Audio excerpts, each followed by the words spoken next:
Knowing what you know now, working with Stephen, working in that environment, building your own brand and your own personal brand, what is one thing that people can do today to build their business or personal brand? Go and share and teach people what you're learning and know. It's about suggesting better ideas. Work out how you're going to try them and experiment with them. It's like, what is the one thing that you want to start and try towards that goal? And if it works, fine. If it doesn't work, okay, why didn't it work? And what can you learn for the next thing you try? If you want to grow, you need to try those new things and stepping outside that comfort zone. The reason people are founders is because they're risk takers and they are willing to try those things. And at the end of the day, founders are the ones that want their business to succeed the most. No one talks about failing slowly. How do you name that in a room as an employee?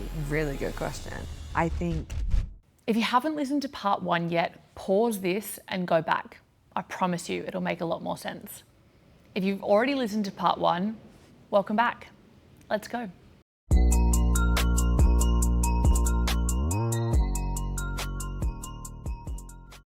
I have a question around, as a founder, there's a lot of misconceptions I had prior to starting my own business. What is one thing that you see that founders get wrong about experimentation? I love that. Or a misconception that you think founders have about experimentation that's not true? Yeah. I think it's the conception that it takes, that it takes a lot of time. And it doesn't have to take a lot of time because founders are busy, especially a solo founder. It's hard to find the time in the day to do things.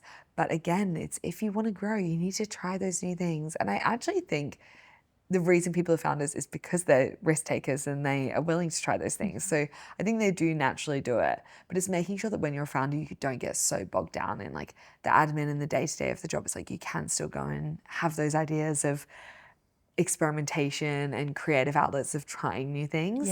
And stepping outside that comfort zone. And at the end of the day, founders are the ones that want their business to succeed the most. Totally. And so being able to encourage that in their teams as well, or reminding themselves of it, is so important.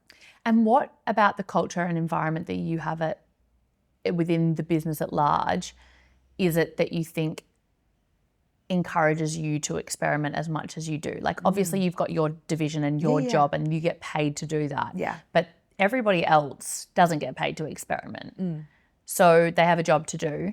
So how does the culture play an important role when it comes to fostering experimentation? Yeah, it's really been a mix of being embedded in the culture, but also coming top down. So when someone's experimenting, everyone in the company is like, thank you so much. Like you are contributing to our goal of the company. And especially as founders or co-founders in our case, and also C-suite, it's like them thanking the team is so important. Yeah. And being like, thank you for contributing to our goals and for contributing to growing the business. And it's so important to be able to encourage experimentation through that. Otherwise people will just be like, well, what's the point in doing it? I have my job to do. And in our case, luckily we have kind of created that culture where people now must experiment as part of their job. So it's not so much you do your job, it's every single person has experimentation embedded in their role. They might just have different amounts. Like production might do slightly less experimentation in their edits than product, who have lots of areas they can experiment on. But really it should be embedded in every single person's job. I agree. And I think that I fundamentally believe, having worked in businesses, it is a top-down approach. Like whilst the culture is determined based on the people that you have in the team, and then I think that if anyone's like, we're working on culture, I'm like, it's not something that you work on. It's something that just exists as a byproduct of who you are. But I think that fundamentally it comes also down from the leadership, because I feel as though if leaders aren't willing to experiment, then why would their teams be? Because if leaders see it as a waste of time, then their teams will see it as a waste of time. And that has a trickle-on effect, I think. Do you think that there are some businesses that are too small to experiment? No.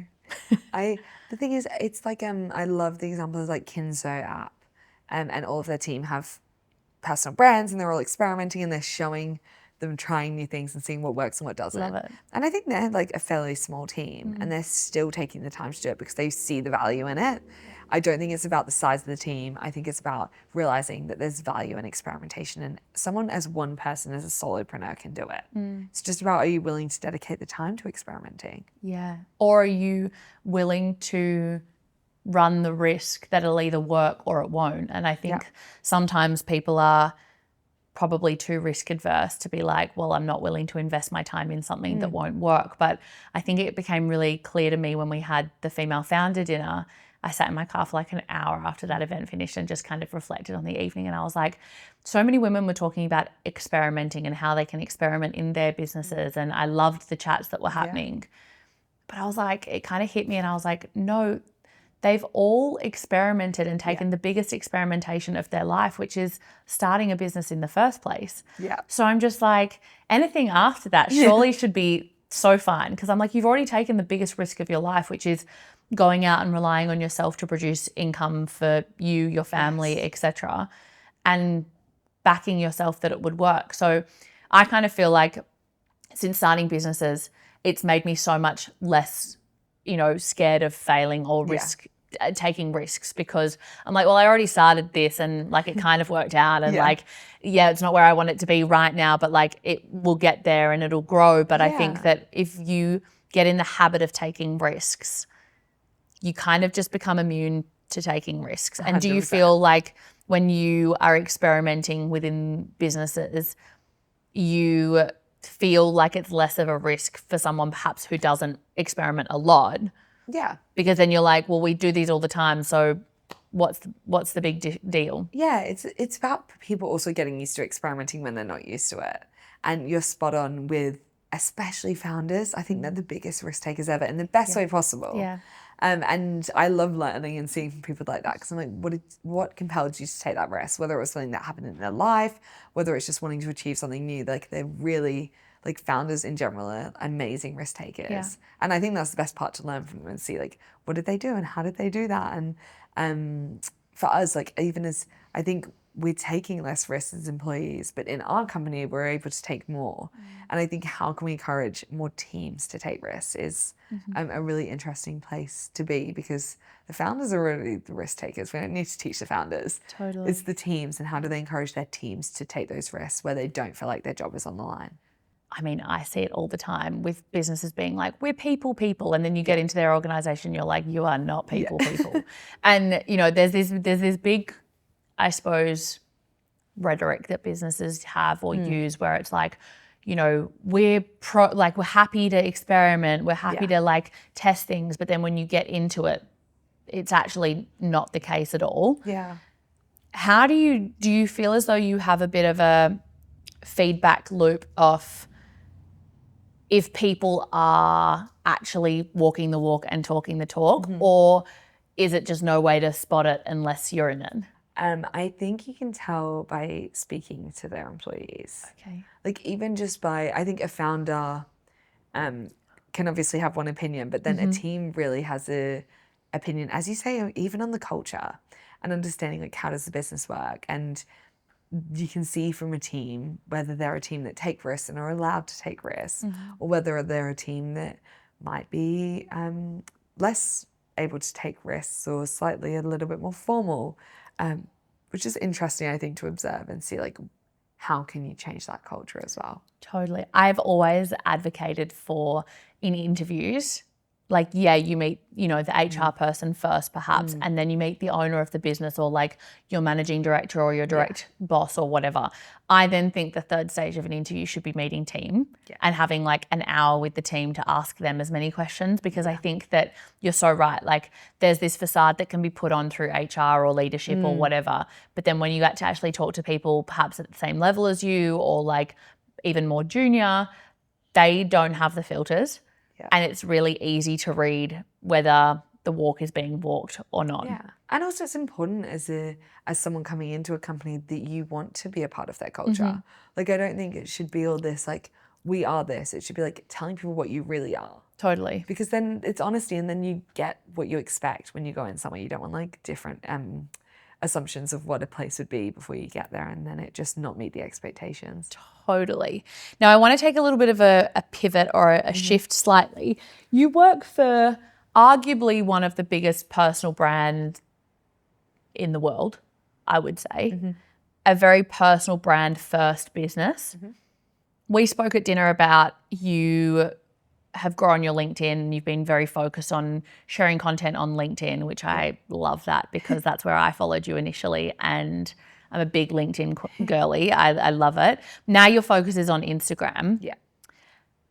Knowing what you know and knowing the circles that you run in and the people that you're surrounded with every single day, how important is personal brand in the world right now? I think it's really important, but in different senses. And I know personal brand is a buzzword. It really is. Yeah.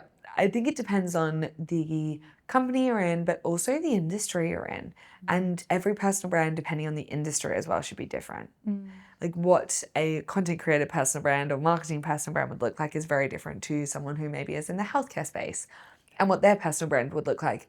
But I think there's a really unfair advantage on personal brands right now that people who are taking that opportunity are getting that, which is amazing. And I don't see why people wouldn't do it to take that advantage, no matter the industry, but being able to tailor it in your own way as well. So you might tailor it and be like, actually, say if I was working in the health space and I'm like, I want to share what I'm doing, but I don't want it to conflict with my work. So I'm going to share about what it's like to work in the healthcare space without it being too like day to day.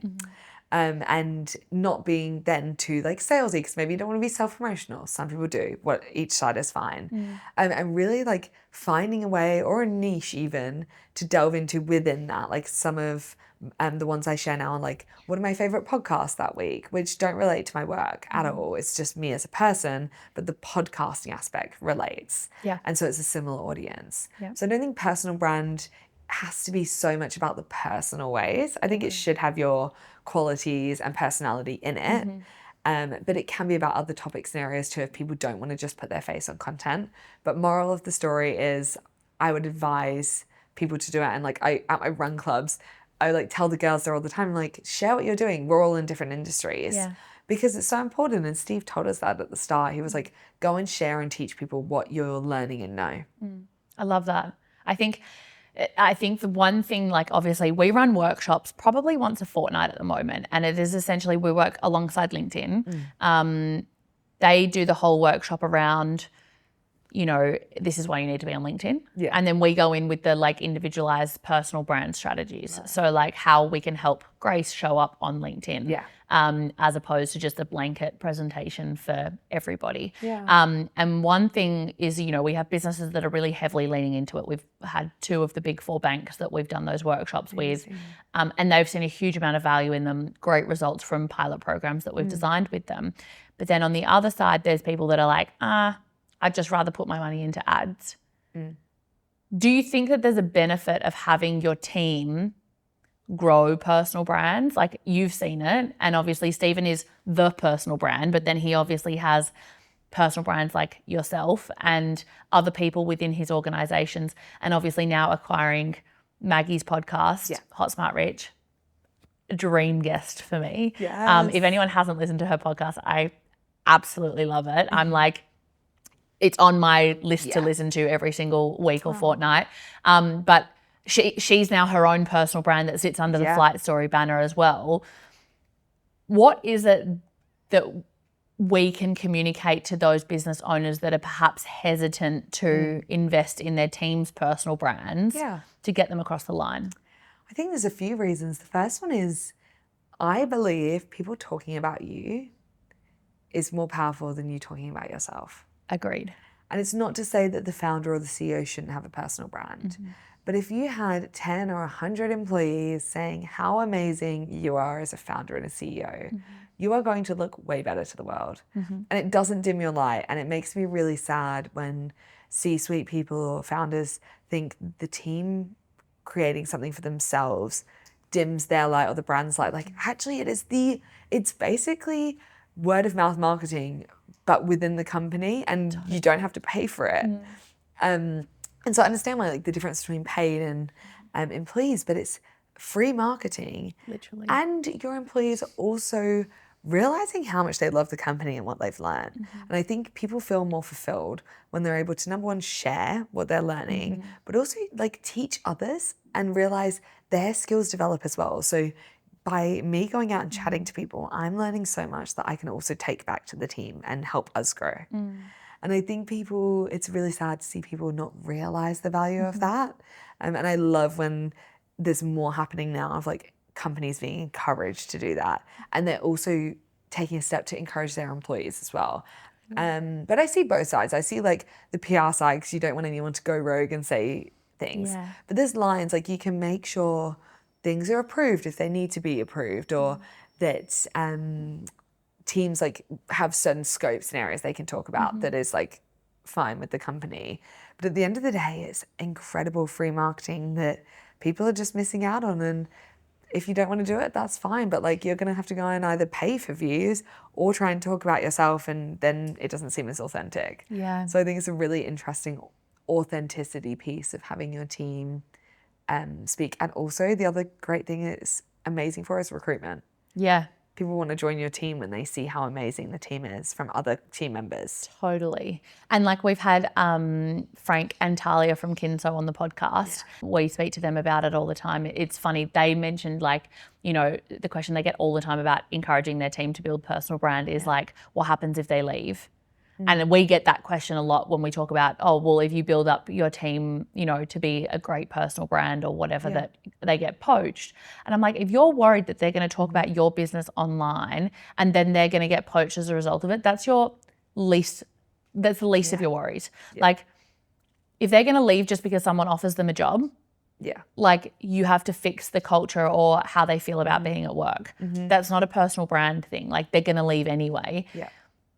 What would you say to the comment of, oh, well, what happens if they, you know, do get poached or they do, you know, decide to go somewhere else once I've invested in their personal brand? It's probably the topic that makes me the most angry, because founders are amazing and they are so smart, and it's sad when they get into that mindset of what if they leave? It's like, but what if they stay? What if I was to build a personal brand and I was to stay and continually talk about you and say I'd been there for a decade talking about how much I love your company? Like it's so small-minded, and it makes me really sad that they think someone wanting to build something means that they're going to leave. It's like, no, I love my job and I want to have a creative outlet in my own time. I do my personal brand on my weekend. I am growing that on my weekends and I enjoy it and I have that creative outlet.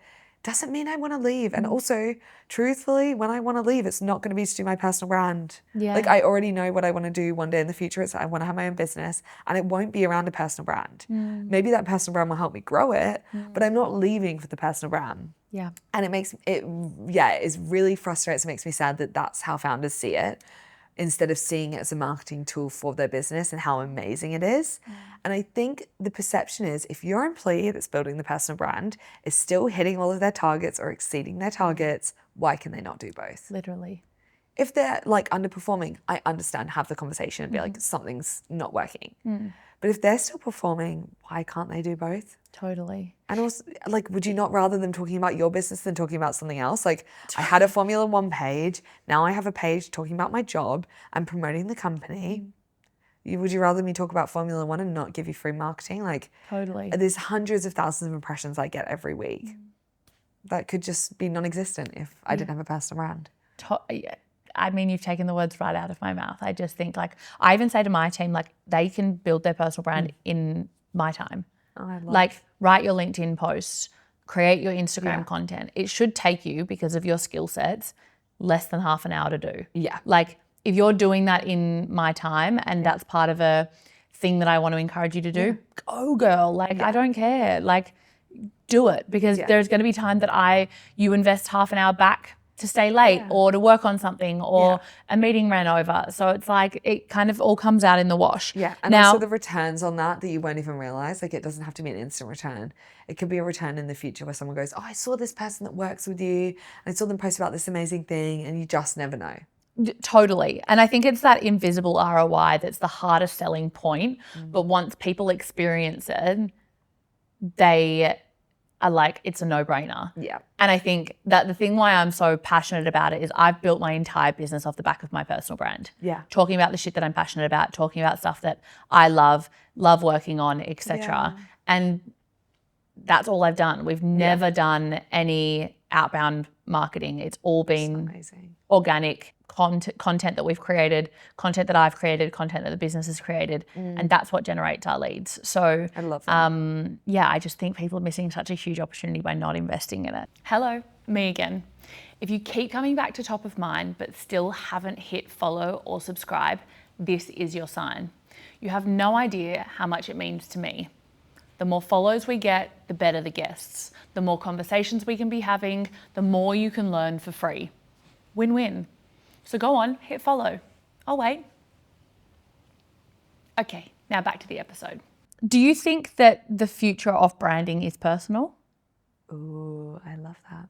I see two sides. I see personal branding, definitely, and like a face, but I also see a future where if you're building a business and you want to sell that business one day, can it have a face? Maybe it would have multiple faces, but you don't want to be so attached to a business one day if that's the goal to sell that you cannot sell it because it's all based around your face or your persona.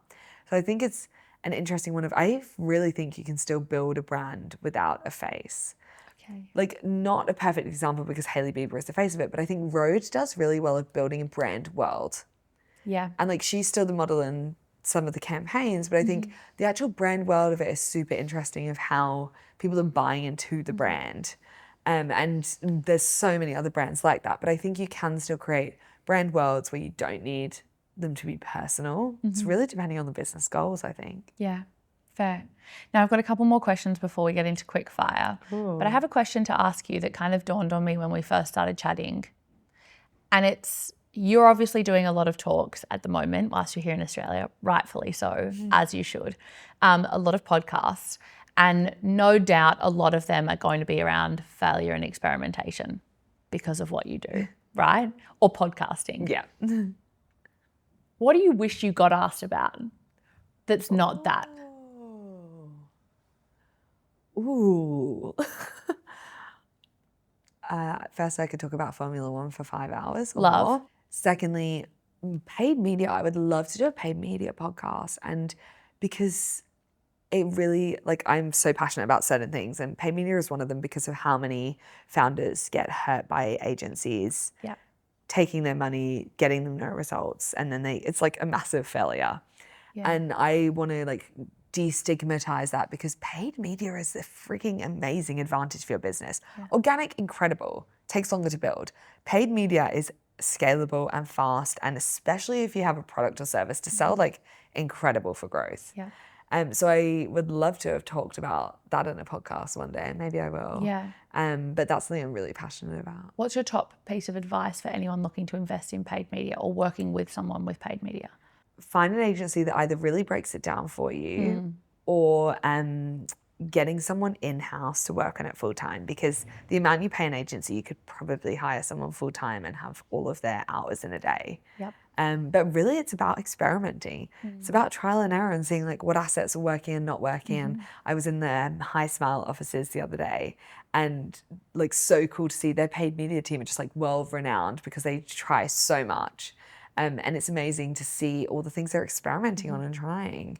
But really it's about finding someone who's in paid media that is truthful and going to help you grow and cares about your business and the growth individually. Yeah, it's so important. I feel like it's the number one thing we hear about when people come to us and they're like, we got burnt by this agency that said that they specialize in paid, but then also could help us with organic. And then neither of it worked. So they're super hesitant. It then ruins it for the rest of the agencies. Well, like, it does. The only reason I call our business an agency is because we want to change the narrative around what an agency is. And I don't think, like, when I left the last agency that I worked for, I was like, it can't be that hard to run a profitable business that treats people like people.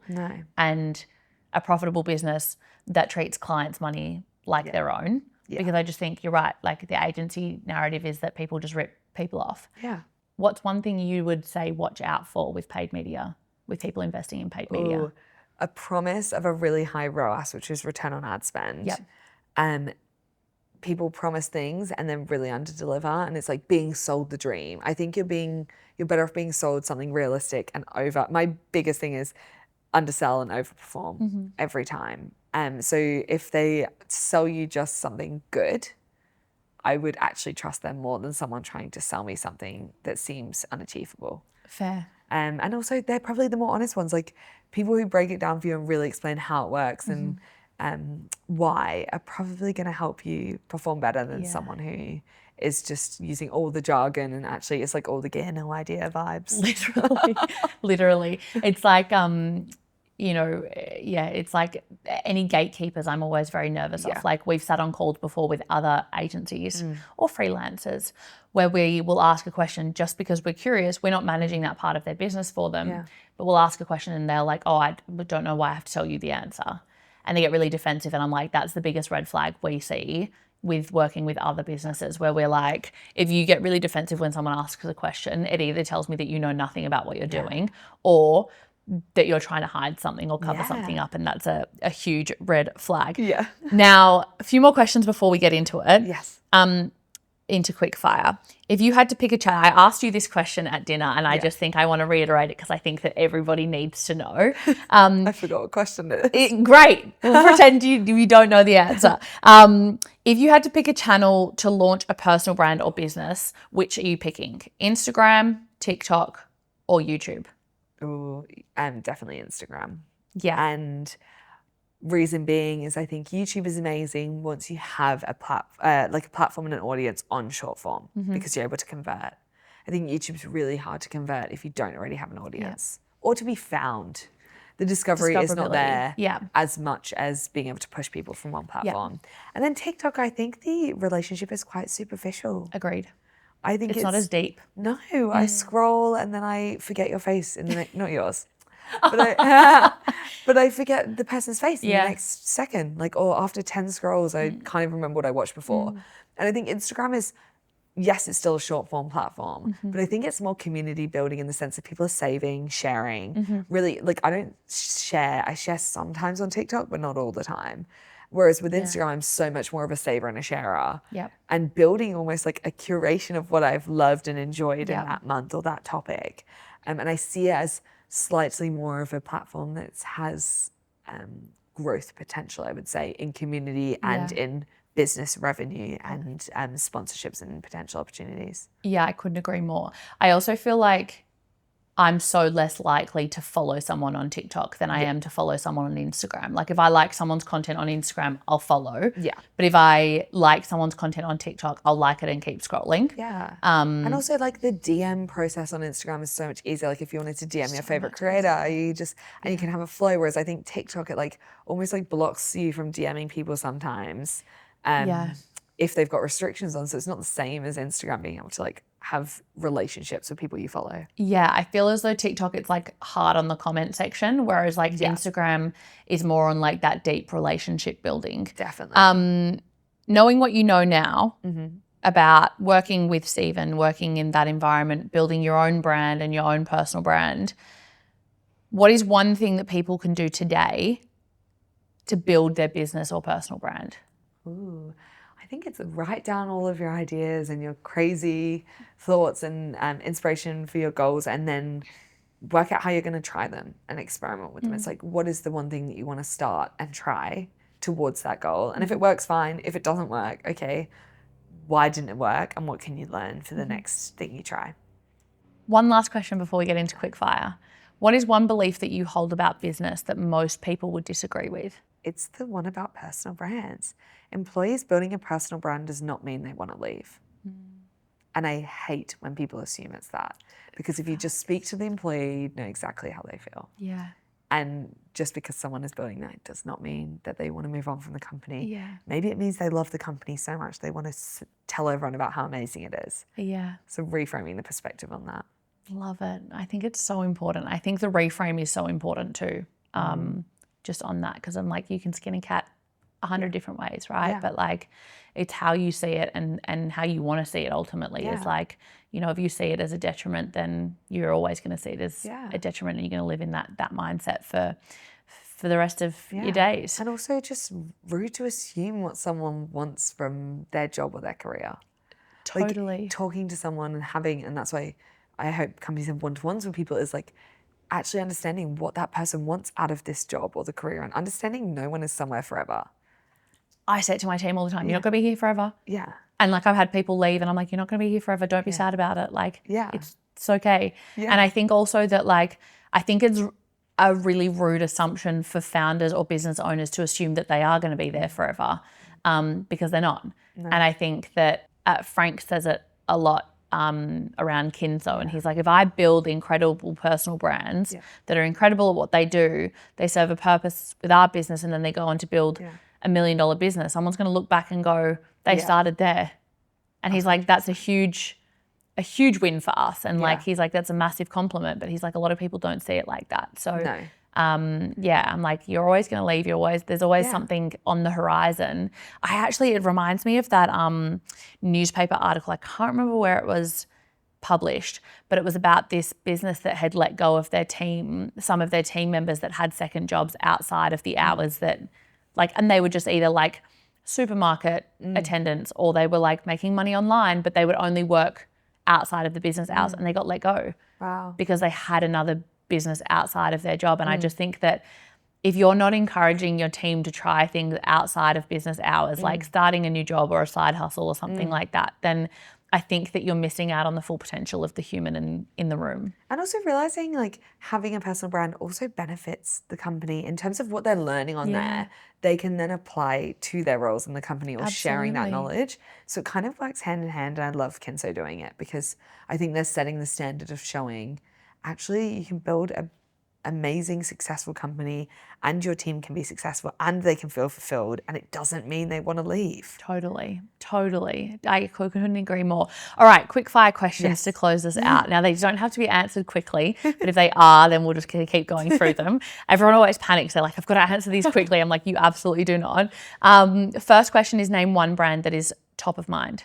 Oh, Rode, which I've already mentioned, but I just think they are, of course, Hayley Boo, but they're absolutely smashing it. And I think they've just created such an incredible brand world that I love seeing the inspiration for other companies to try and do that in their own way, not by copying. Yeah, facts. What's the best piece of advice you've ever received?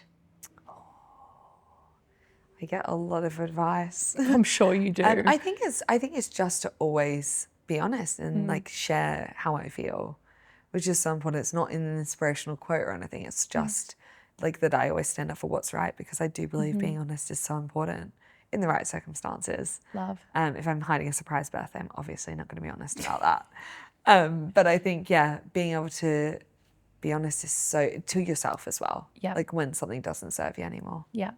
I have a random question that's not here, but I'm going to ask it anyway. Working with Stephen, what is one thing that you've learned about yourself working with him?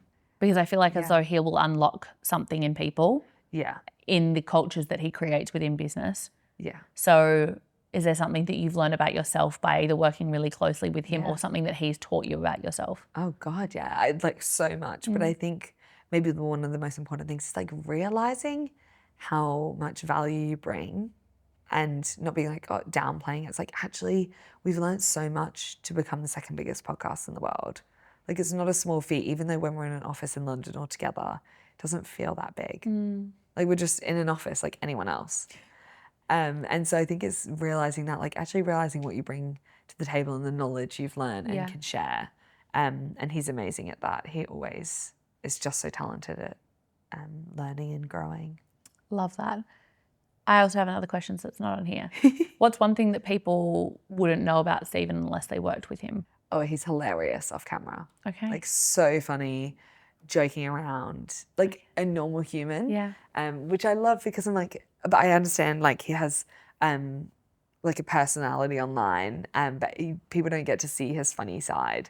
And he actually really is a really hilarious capture human. that. I know. Put that in the YouTube. I know, I'm like, maybe he has to be professional, but behind the scenes, he's so professional. He's the hardest working, smartest person I know, but he's also really hilarious, Oh my which God, I love. That. Yeah. I love that.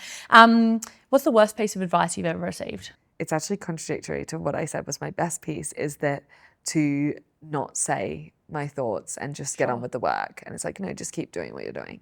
It's like, oh no, like I am not that person. I know some people are, but I am not that person at all. I cannot keep quiet about if I feel passionate about something. Love it. No, neither. I knew there was a reason we got along so well. If you have a theme song that played every time you entered the room, what would it be? Oh my God, I've never thought about that. I'm now trying to think of all of the songs I can think of. What was a song that you play on repeat? It's like your go-to upbeat song. No, I know exactly the song, The Man by Taylor Swift. Love. I love that song so much. And I just think it's an accurate representation of everything I've just talked about, of how I feel. I love that. I was like, there's not a better song that sums up what I know of you. So I love that. That tells me everything that I need to know about you. I should have just asked. Specifically the Leonardo DiCaprio line is hilarious. Love that. I feel as though I should have just asked that at the beginning. It would have been a very short podcast. If you could work in any other business for any other founder for a day, whose company would it be? Oh, there's so many people I love. Give me your top three. I would love to work under Sarah Blakely, who's the founder of Spanx. I think she's so interesting and see how she actually really works. I would also love to see how Rare Beauty with Selena Gomez is run. Specifically, not just her as the founder, but all of the people in the team as well.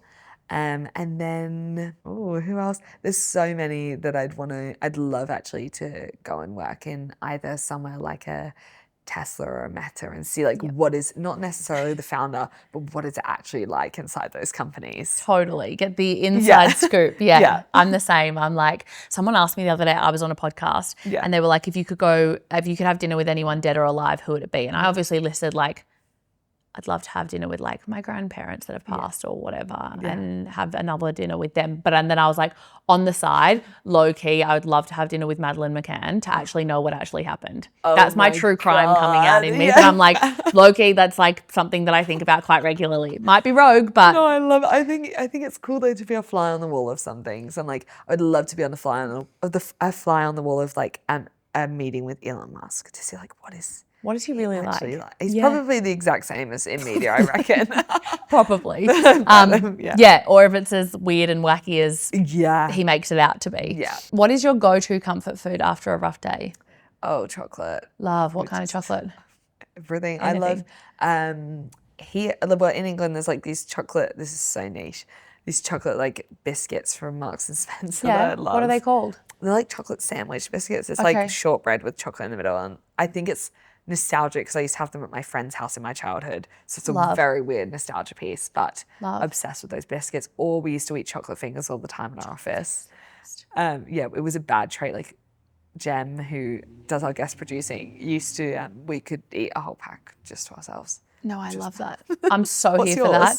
My God, it's actually really funny. I either have like, so it depends. Like if I need to have a meal, like if I've come home and I'm like, I've not eaten dinner, but I need to like eat something quickly. It's really rogue and it's funny because my best friend, Alexis, who has also been on this podcast before, she has the podcast, Do You Fucking Mind, which she's a neuroscientist and she breaks down like why the brain thinks the way that it does about certain social situations. So she deals with like people that have written in about like, my friend is doing this, and she kind of breaks down the neuroscience behind why they do the things that they do. Super interesting. But she has a very similar one and we only discovered it when she was on the podcast last and I asked her this question. So I would make, bear with me, if it's a meal, I'm having like tuna, mayo, cut up pickles, in there, salt and pepper, stir it up, and I have it on a cracker as like a dip. That's my like go-to meal if I've not had a meal and I need something quick and it exists. All of those items exist at home. Comfort food though, I would say like I love a pizza. Like I love going out for pizza or going out for a dinner. But I think if it was a sweet treat, I love just a piece, like pieces of chocolate. Like I love Whittaker's. Oh, I know. So good.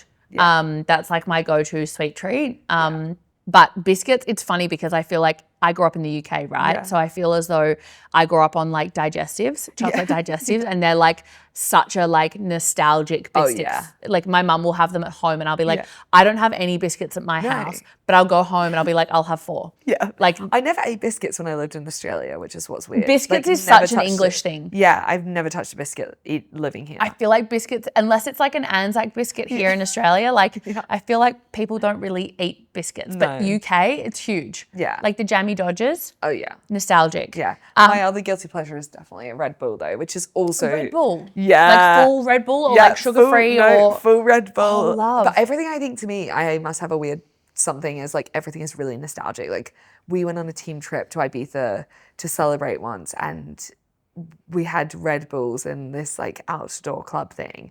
And now when I drink a Red Bull, it takes me back to like that moment in Ibiza and just like the good vibes in the summer. And I think that's what it is. I think I have something nostalgic about food that reminds me of that place. I get that. They do say that like food unlocks memories. Yeah, it's weird.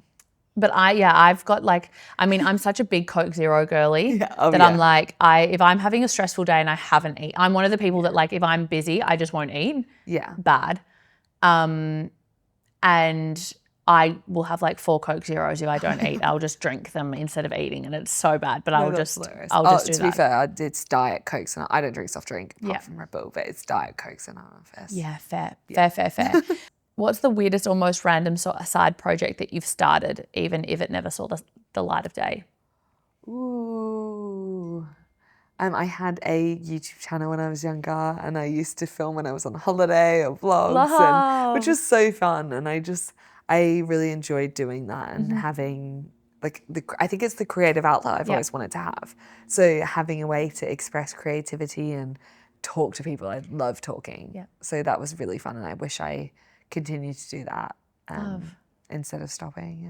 Yeah, you should have just continued it to where you are now. Yeah, but people in school just took the piss and I think that's why I was like, oh, I'm just gonna stop. And then now I'm like, damn, like if only I hadn't listened to those people and had done it, I'd probably be a multimillionaire with a lot of money. Probably. So School can be awful. Like people at school could be awful. I got so heavily bullied at school and I just feel as though all the most successful people I know or people that are doing something different got bullied.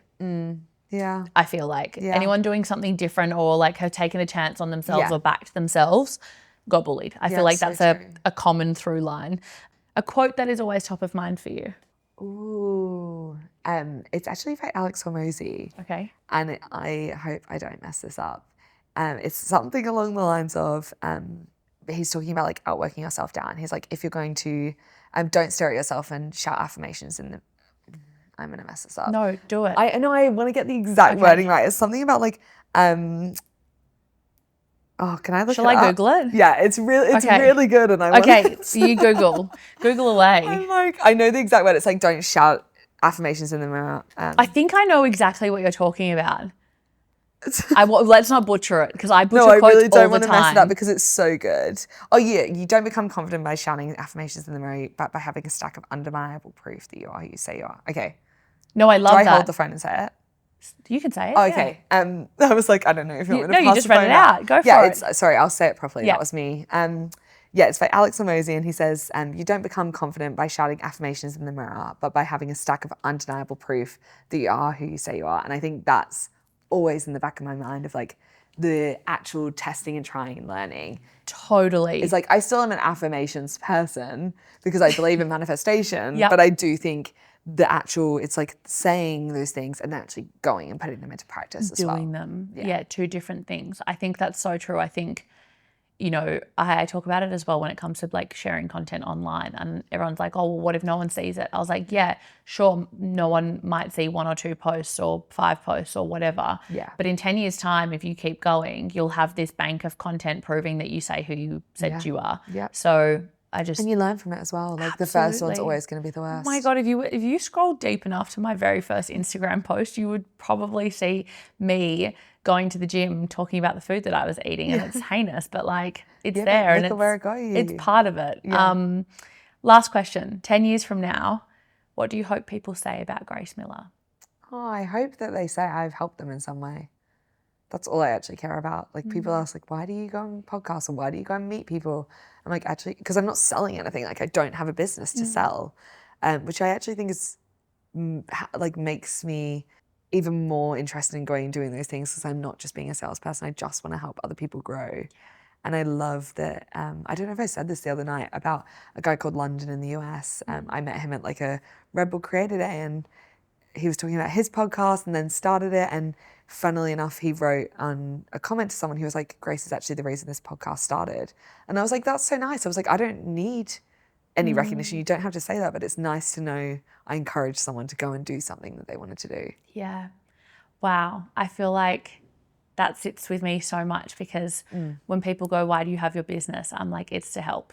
And I feel like so similar in that is that if I can leave this world feeling as though I've helped somebody, I'll be, or even just one person, I've taken a step in the right direction. And I can certainly say with my whole chest that you are helping people. And like I said at the beginning, like you are so unbelievably generous with your time, your insights, like your patience, like everything, in like people pulling you in lots of different directions, you know, people, you know, not perhaps being as kind in the way in which they speak to you about needing you to be X, Y, and Z places at once, or trying to take advantage of that. And I genuinely cannot express to you how grateful I am for not only the time that you've spent with me, but just how genuinely you've shown up in those two engagements. Like sitting here with me today on the podcast, I literally feel like I'm talking to a friend. Sitting with you at dinner with the 12 female founders, they've all said to me, they're like, Grace is unbelievable. She's so lovely. Like, and I echo that sentiment. Like, you are an incredible person and I cannot wait to sit on the sidelines and watch you grow for the next 5, 10, 15, 20 years, because I'll be right here sitting in the chair cheering you on. No, but it also doesn't have to be the sidelines. Everyone can be winning, which is the best part. Like, that's what I want. I'm like, everyone can win, but that's a really nice compliment. So thank you for saying that. No. But I want us all to win.